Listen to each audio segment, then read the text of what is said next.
Когда казна страны была под контролем одной фамилии, деньги не просто исчезали, они испарялись через тщательно выстроенные каналы. Узбекистан превратился в отправную точку для отработанных схем финансового бегства. Гульнара Каримова и ее окружение не просто отмывали капиталы, они создали многоуровневую международную систему, в которую входили банки, офшоры, консалтинговые фирмы и лоббисты. Первой в этой паутине стояла Turkeyland Limited, фиктивная компания, зарегистрированная в Гибралтаре. Через нее проходили взятки от зарубежных телеком-гигантов в обмен на вход на узбекский рынок. Эти платежи маскировались под юридические консультации и сублицензии, но в реальности были откатами, официально зафиксированными в расследованиях в Швейцарии, США и Швеции.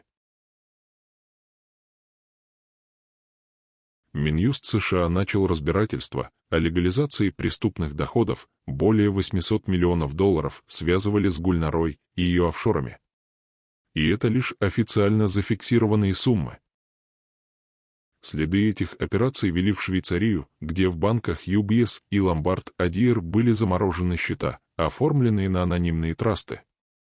Но бенефициары были связаны с узбекским истеблишментом. Схема работала так: деньги поступали от иностранных корпораций, таких как Телеасонера и Вимпелкайрм, в офшорные юрисдикции. Оттуда переводились на счета в Латвии, Лихтенштейне и Объединенных Арабских Эмиратах. После этого обналичка, покупка недвижимости, предметов искусства, благотворительные взносы в фонды, связанные с ее именем. Все активы тщательно расщеплялись между десятками компаний. В Лондоне, Париже и Женеве ей принадлежали элитные особняки и апартаменты, оформленные на родственников, доверенных лиц и фиктивные структуры. Их общая стоимость оценивалась в сотни миллионов долларов. Один из домов в Каннах был оформлен на компанию с уставным капиталом в 1 евро. Но он стоил более 20 миллионов и был куплен без залога, без ипотеки, прямым банковским переводом с латвийского счета. Через те же схемы проходили деньги от экспорта узбекского хлопка, газа и золота. Только малая часть доходов попадала в бюджет, остальное растворялось в сервисных платформах и международной логистике. Финансовый след вел к десяткам банков, от латвийских траста Коммерчбанка и EBLV до швейцарских филиалов Julius Baer и Raiffeisen. Все они принимали платежи, прекрасно зная о репутации клиентов. Правозащитники говорили об этом открыто, но ни один из западных банков не понес наказания.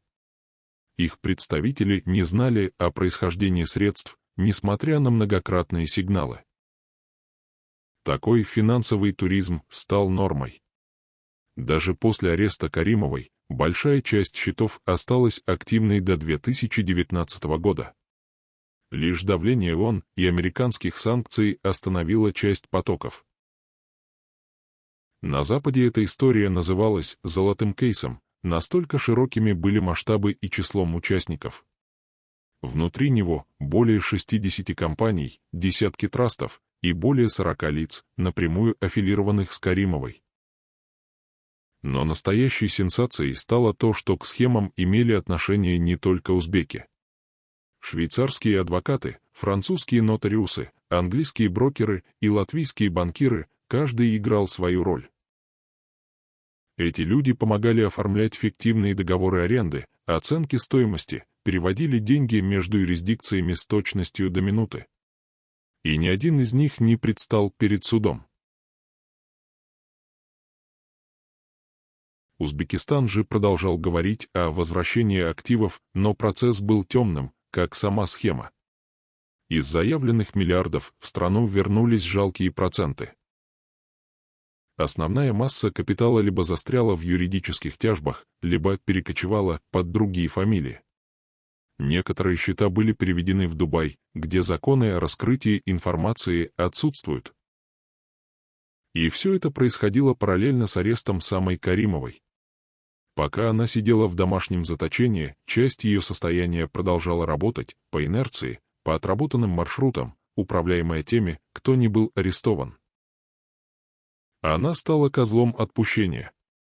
Ее посадили, но не тронули систему. Она исчезла из эфиров, но остались банки, схемы и партнеры. Ее молчание стало выгодным всем.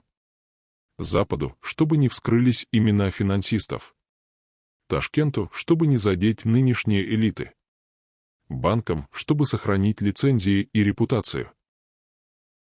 Гульнара Каримова была не просто дочерью диктатора. Она была экономическим ядром системы, в которой фамилия заменяла закон, а связи — аудит. С самого начала 2000-х ее фигура стала синонимом тотального контроля над самыми прибыльными отраслями Узбекистана.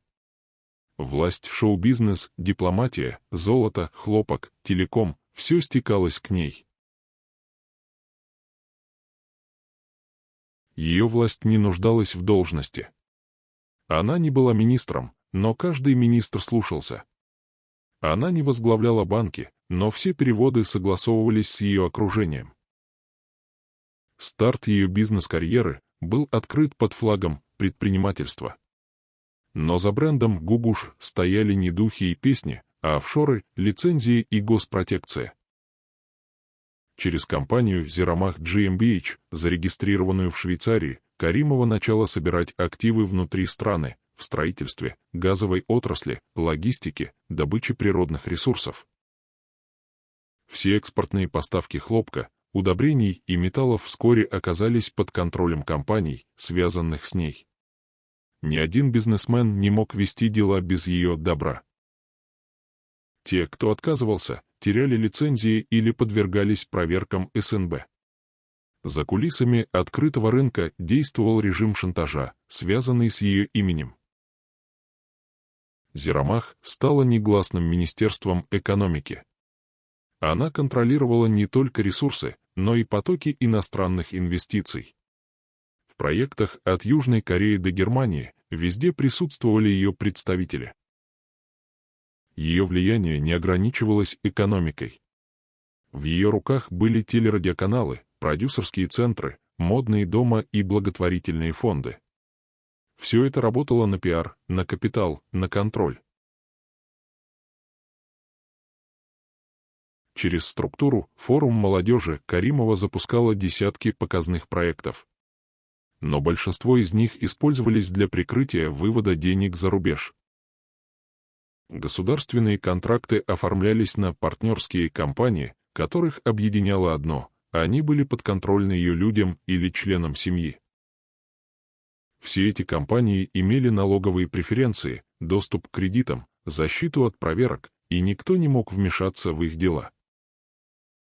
Пока народ выживал на пенсиях в $40, Каримова выстраивала империю с личными самолетами, коллекциями ювелирных украшений и квартирами в Женеве.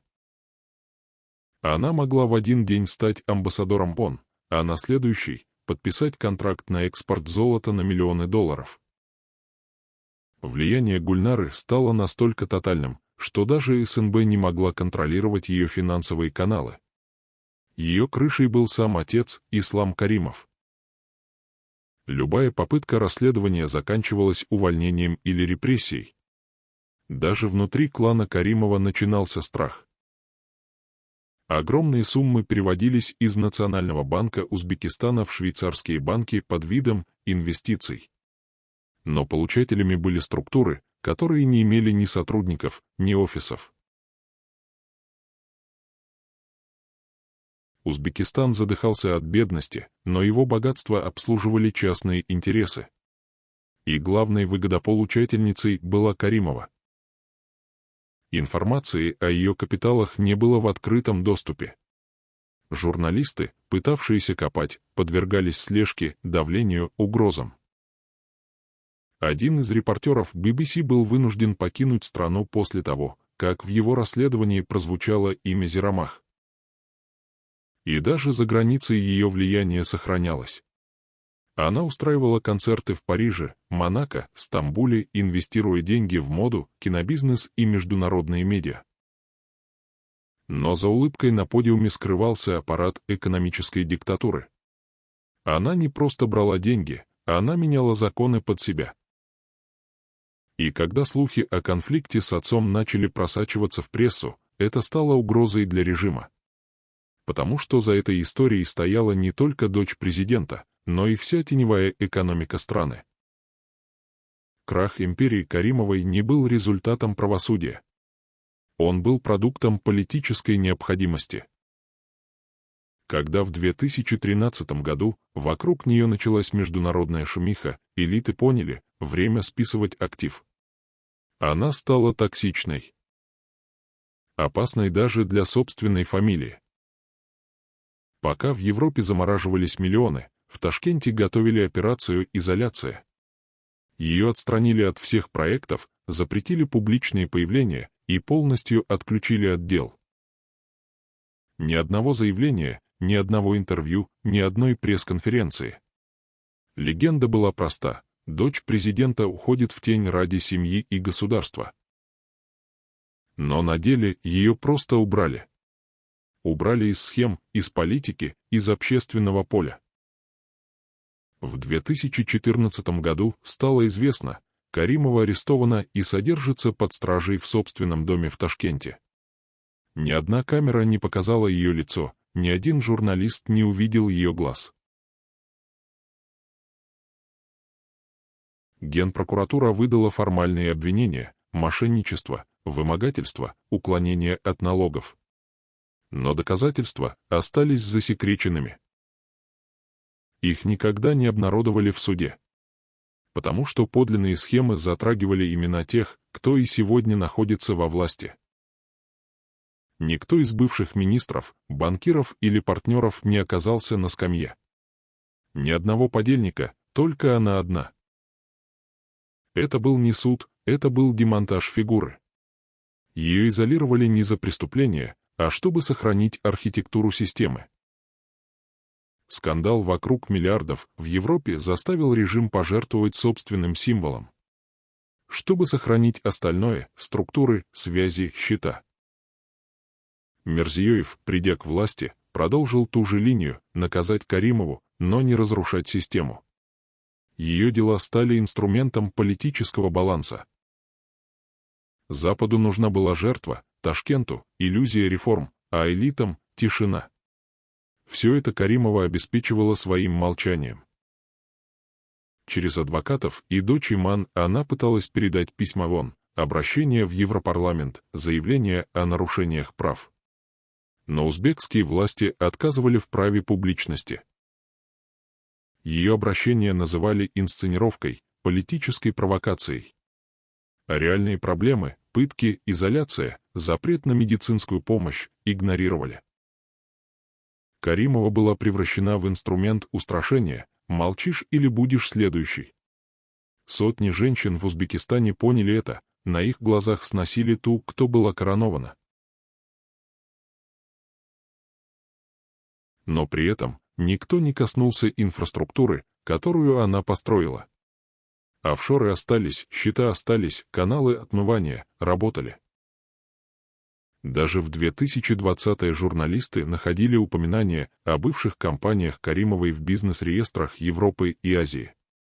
Формально они ликвидированы, но реально сменили владельцев. Фигуранты тех же дел открывали новые фирмы в Дубае, Гонконге и Люксембурге. Им никто не мешал. Адвокаты Каримовой утверждали, она согласна сотрудничать, рассказать все, назвать имена, вернуть активы. Но в обмен требовала открытого суда. Этот обмен был неприемлем для системы. Потому что правда уничтожила бы всех, от налоговой до СНБ, от банкиров до консулов. Поэтому ее держат в изоляции. Живую, но заглушенную. Символ провала, который нельзя дать в эфир. И пока она молчит, правду может рассказать только улица, документ, независимый голос. Но режиму выгодна тишина. Каримова — это зеркало элиты. И в нем отражается все: беспредел, жадность, цинизм, вседозволенность. Пока ее дело не станет публичным, вся борьба с коррупцией останется имитацией. Потому что главное — не кто украл, А кто разрешил украсть?